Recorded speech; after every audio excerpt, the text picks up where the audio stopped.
Ito nga mga lods yung full video guide kung paano natin ginawa yung simpleng backdrop design na to mga idol. At syempre, ituturo rin natin kung paano natin ikinabit yung styro ng mas mabagal sa pinaka-panel natin.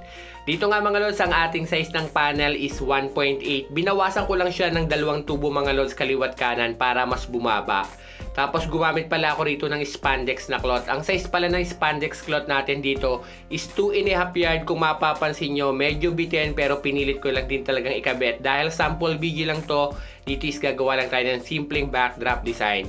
Dito is binanat ko lang siya magkabila mga idol. Tapos nilalagyan ko lang siya ng pin. Price nga ng panel natin is nasa 700 to 800 pesos mga idol. Depende po sa pinakataas niya mga idol.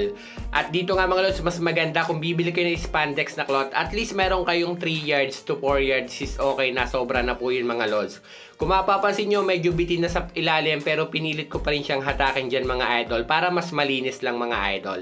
Mas marami nga lang yung pin na nagamit natin, pero kung ang pin natin dito or yung cloth natin dito is nasa 3 yards, is swak na swak talaga to mga idol. At eto na yung foam natin. Dito is pwede nyo naman siyang ikabit sa pinaka-panel. Pero kung wala kayong paglalagyan at gusto nyo magkabit sa gitna, dito mga lods, ang gagawin nyo, tutusukan nyo muna siya ng pin, tapos ipupush nyo pabalik sa pinaka-styro natin para malak.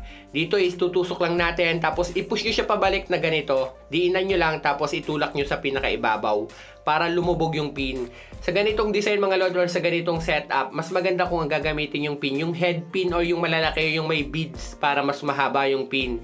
At dahil nga regular pins lang to, medyo mas maigsi lang to. Kung kayo ang gagawa mga idol at nahihirapan kayo na mas maliit yung pin, mas masasuggest ko na head pin yung may pinaka beads, yun po yung mas mahaba na pin para mas maganda yung kapit. At dito nga mga lods, mas dinamihan ko pa yung pin kasi maglalagay po ako ng artificial na orchids dito. Medyo mas mabigat siya pero kayang-kaya pa rin siya mga idol at hindi naman siya matatanggal. At eto na mga idol yung itsura ng foam natin kapag naikabit natin sa pinaka-panel natin yan. Mapapansin nyo, hindi na siya matatanggal. At ito yung binili ko sa Divisoria na orchids, 150 pesos po kada isa nito. Pero yung single mga lods na orchids na mas malalaki, meron po tayo sa ating TikTok shop. Kung gusto nyo nun mga idol, yan i-upload ko na lang po yung pinaka-link o ilalagay ko na lang din po sa comment section kung saan natin mabibili. Itong ang video na to mga lods is sample video lang kung paano magkabit ng styrofoam. At dito nga mga lods, nag-add na lang din pala ako ng pinaka-artificial leaves and artificial flowers para mapansin nyo kung gaano katibay kahit wala sa panel yung foam natin is kayang-kaya.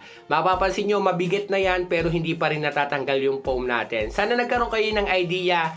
Follow for more. I-comment nyo po sa baba kung sa kayo nahihirapan pa para gagawa na lang ulit natin ng video sa susunod nating tutorial.